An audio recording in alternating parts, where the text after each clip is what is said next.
Hi, Jennifer LaHaye here with Why Dyslexia is Not a Dirty Word. So you are not going to believe who this guy is. So this guy is the chairperson of the International Dyslexia Association. I'm talking global.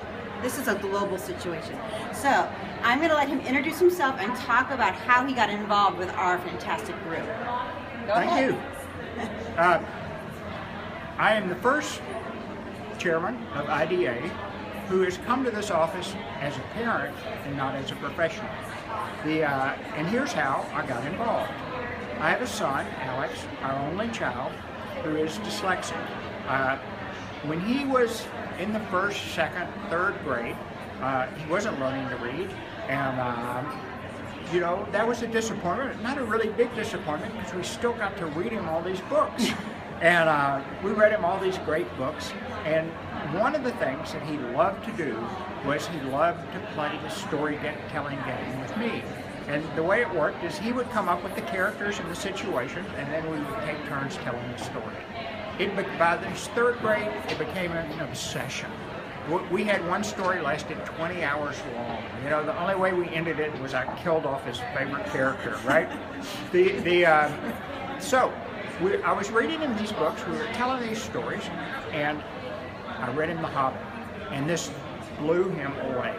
So about a day or two after we finished The Hobbit, he comes to me and he says, "Papa, I want to do any more MU stories. I want to write a book." And I didn't think much about it, but I said, "Okay, fellas, you know, these were the rules." I said, "Bring me some characters in a situation." So a couple of days later, he comes back. The situation wasn't much, but the characters were fabulous. You know, the imagination of an 8-year-old is extraordinary. So I got excited, and we started work.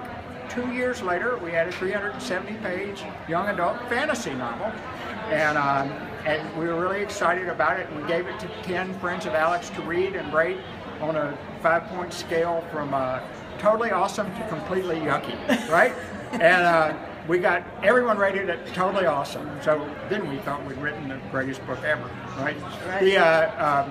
But I spent the next 6 years looking for a publisher, but I got one. And when I finally got a publisher, we decided to give all the proceeds that we earned from the sale of the book to the International Dyslexia Association. And the result of that was I ended up doing some television interviews with Guinevere Eden, who was the president of the International Dyslexia Association at the time.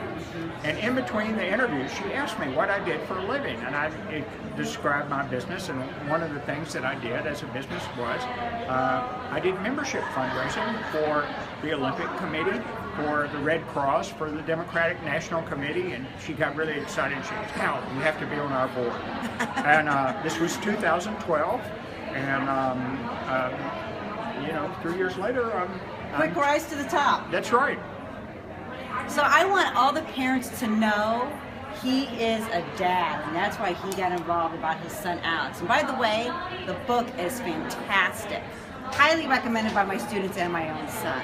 So I really appreciate your time and our time. My pleasure. And this is why dyslexia is not a dirty word.